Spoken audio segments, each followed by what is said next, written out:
maybe a time when you weren't a good father, or a good mother, or a good brother or sister, or you were a bad child, or you didn't do a good job, or you lied, or you were dishonest, or you stole. No one knows this but you, or something you feel good about, say, you know, I was a real dog in me to do that. Something you just really regret. So we make a list of all those things. All of us have some of that. Somebody say there's some good in the worst of us and some bad in the best of us. So none of us escape. Now here's something I want you to do. I want you to become involved in an active process to get some clutter out of your life. So if there's any area in your life that you need to clean up, start working on it. I'm going home tonight to clean my closets. Any of you got any cluttered closets? Oh, raise your hand, please. Good. Let's go home. Let that be our task this week. See, the first law of the universe is order. Go home and clean the closet out. Get the clutter out. Start letting some of this junk go to make some room for something else. Do that with people. There's some people who's cluttering up your life. They serve no purpose whatsoever. They're just holding and occupying the space that somebody useful, positive, nurturing, and contributing could be holding that space. You don't even have time to look to see what else is out there because you all have all of these people surrounding you that's not enabling you to grow. So look at what is it I need to get out of my life. Just start cleaning this stuff out. Getting the drawers together, your dresser drawer, just getting stuff together. Just get them together. Maybe your car. I got to clean my car too. Got a lot of stuff in there. I live in my car. You know, can't put anything in my trunk. I got all kind of little things back there. 2 of my children back there in the trunk, you know. Everything, stuff everywhere. So I say, hey, let me just get this together. See, whatever you have in your environment is a reflection of your consciousness. So you got all that chaos there. That represents some disorganized, cluttered section of your mind. So let's get all that out of there, all right? Work to get that out, clean that up. Anybody that you feel very strongly about, have some negative feelings about, let's look at some good reasons to forgive them. Number one, you must try and see what has happened or see things from that other person's point of view. Let's look at it from their point of view. That's one area. That's number one. Then number two, holding a grudge hurts you. It doesn't hurt them. So just for good health and peace of mind, let it go. Any feeling of resentment or anger or hatred is called to me the load of bitterness within. Every thought that we entertain produces a chemical in our brain that impacts the body's immune system. And besides, this person you're hating, they probably are not even aware of it. If someplace having a good time, don't even know you're really hating them. You've turned up the steam, gone from dislike to hate, intense hate. And here you are killing yourself, making yourself vulnerable to various types of illnesses, putting yourself in bad health. And I say that person is not worth your sacrificing your health or 1 minute of peace of mind. 1 minute of anger robs you of 60 seconds of happiness. So decide it doesn't matter. Let it go and experience the dignity and the magnanimous sense of character of being big enough to move on and get on with your life. Letting it go so you can grow. Next step. Lack of self-acceptance. How does it show up? How does it manifest itself? See, all of us have greatness within us. But when you don't come to grips with your greatness and you don't work to develop it, if you're not seeking it out, if you're not finding where it is, if you're not trying to locate it, if you're not experimenting with your life to try and find out what fits for you, I'm saying that you're positioning yourself to be a miserable person, an unfulfilled person. How else do we do it? Procrastination.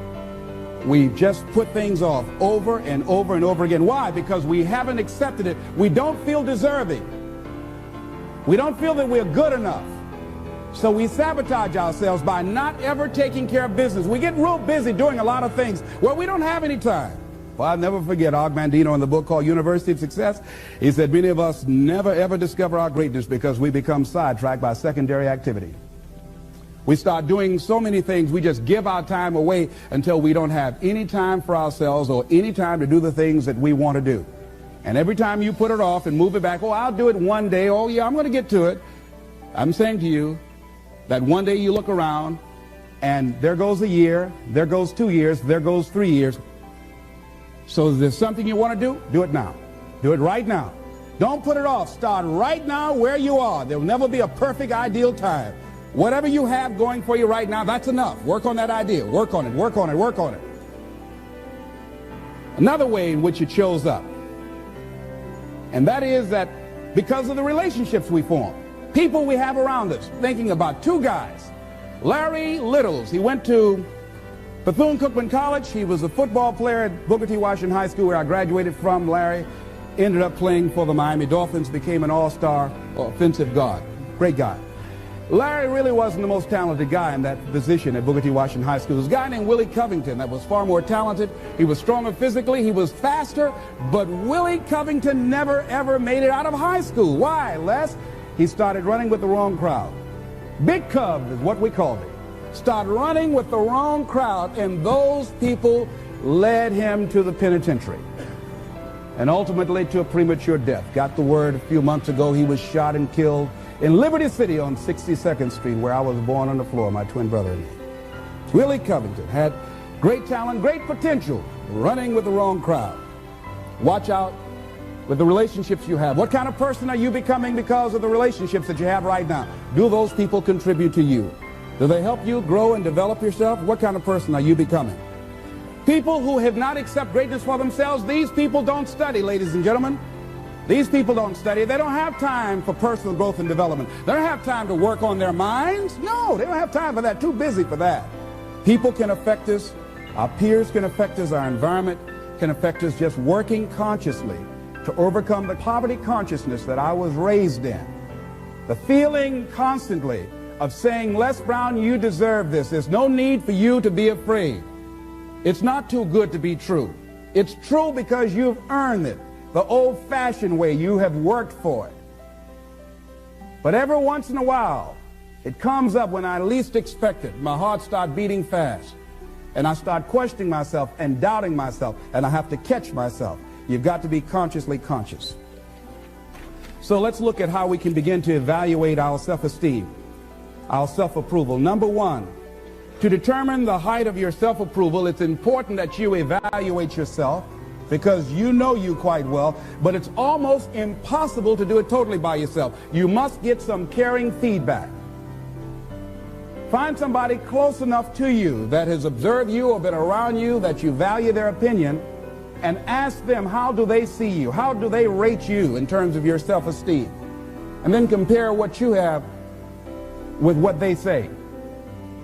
See, there are things many times that people can see in us that we can't see because it's a blind spot. If I were to be talking to you and my breath is offensive and you don't tell me, and then I go around, not only do you know, everybody else around here knows. And then when I'm walking toward people, they say, oh, Les, I'll be right back, you know. And I don't know why people say, well, Les, we thought we wanted you to come to the party, but you can't come. Now, all you had to do is just tell me, say, Les, you need to gargle with some ammonia or something, you know? Have you ever smelled someone's breath and didn't tell them? Raise your hand if you don't know. So we all have those blind spots. We have those areas of our lives that we need to get some caring feedback.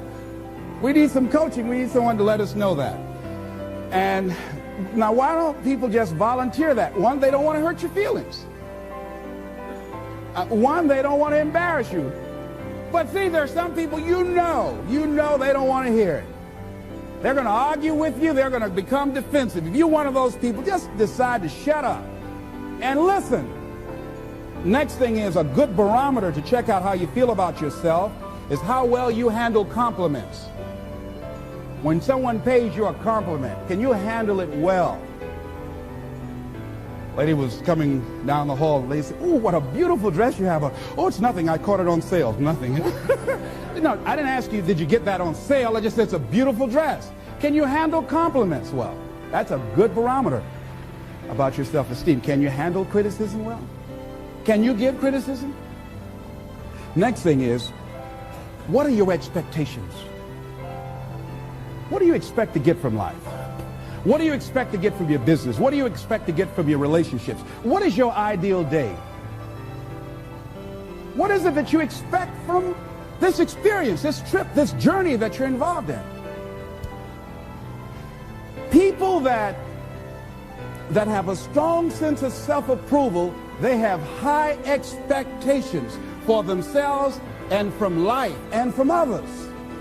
See, a lot of people don't expect much from life. So they don't shoot for much. They're not preparing for much. A lot of people are just showing up in life. A lot of people just get up in the morning and they go through the day, they go to the job just to pull a check down, watching the clock coming in. So you want to be a different kind of person as you forward your life. You want to get something out of this. If you're going to do it, it's worth your time, your energy. You've got some expectations from this. I do not let people waste my time. Someone want to meet with me, excuse me, what is this dealing with? I want to get to the bottom line. Because if it does not measure up to my expectations, I'm not going to invest my time. I don't have the luxury to waste time. I'm expecting some great things from life. And so I have to spend some time working on myself and developing myself. So examine your expectations versus your wishes. Some people wish they could do better, but some people expect to do better. Where are you on that?